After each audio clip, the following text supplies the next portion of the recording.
Personal guidance కావాలనుకునే వాళ్ళు కూడా డిస్క్రిప్షన్లో వాట్సాప్ నెంబర్ ఉంటుంది, కాంటాక్ట్ అవ్వచ్చు. ఇక్కడ చూడండి 1,83,000 ఇంజనీరింగ్ సీట్లకు ఏఐసిటిఈ అనుమతి. సో మనకి ఏ రాష్ట్రంలో అయినా కౌన్సిలింగ్ స్టార్ట్ కావాలి అని అంటే మనకి ఏఐసిటిఈ నుంచి అప్రూవల్ రావాలి. So all India council of technical education నుండి మనకి పర్మిషన్ కూడా రావడం జరిగింది. సో 1,83,000 సీట్లు అంటే మనకి లాస్ట్ ఇయర్ అంతకుముందు ఇయర్లో ఆల్మోస్ట్ 1,50,000 సీట్లు ఉండే. సో 1,60,000 వేసుకున్నా మనకి ఈ ఇయర్ ఆల్మోస్ట్ 20,000+ సీట్స్ అనేది పెరిగే అవకాశం అయితే ఎక్కువ కనిపిస్తూ ఉంది. సో టాప్ కాలేజ్లో సీట్లు అనేది పెరిగే అవకాశం అయితే ఉంది. దాంతోపాటుగా కొత్తగా ప్రైవేట్ యూనివర్సిటీస్ కూడా రాబోతున్నాయి.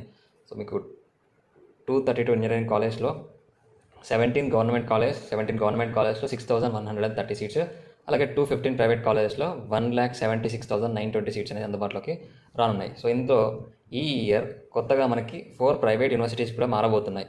సో ఇక్కడ చూడండి, ఈ ఏడాది కొత్తగా 4 కళాశాలలు ప్రైవేట్ వర్సిటీలుగా మారనున్నాయి.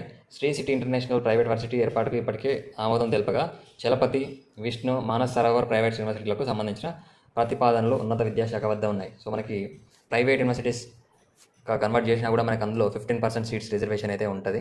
సో ఇలా కూడా మనకి సీట్లు అనేది ఇంక్రీజ్ అయ్యే అవకాశం అయితే ఎక్కువగా ఉంది. సో కౌన్సిలింగ్ స్టార్ట్ అయిన వెంటనే మళ్ళీ కాలేజ్కి సంబంధించి, కోర్స్కి సంబంధించి, ఫీజెస్కి సంబంధించిన వివరాలు ఎక్స్ప్లెయిన్ చేస్తాను. అప్పటివరకు సబ్స్క్రైబ్ చేసుకోండి. ఒకవేళ మిస్ అయితే మళ్ళీ ఛానల్ మీకు కనిపించవచ్చు. జెన్యూన్ అప్డేట్స్ వచ్చినప్పుడు ఫాలో కట్టి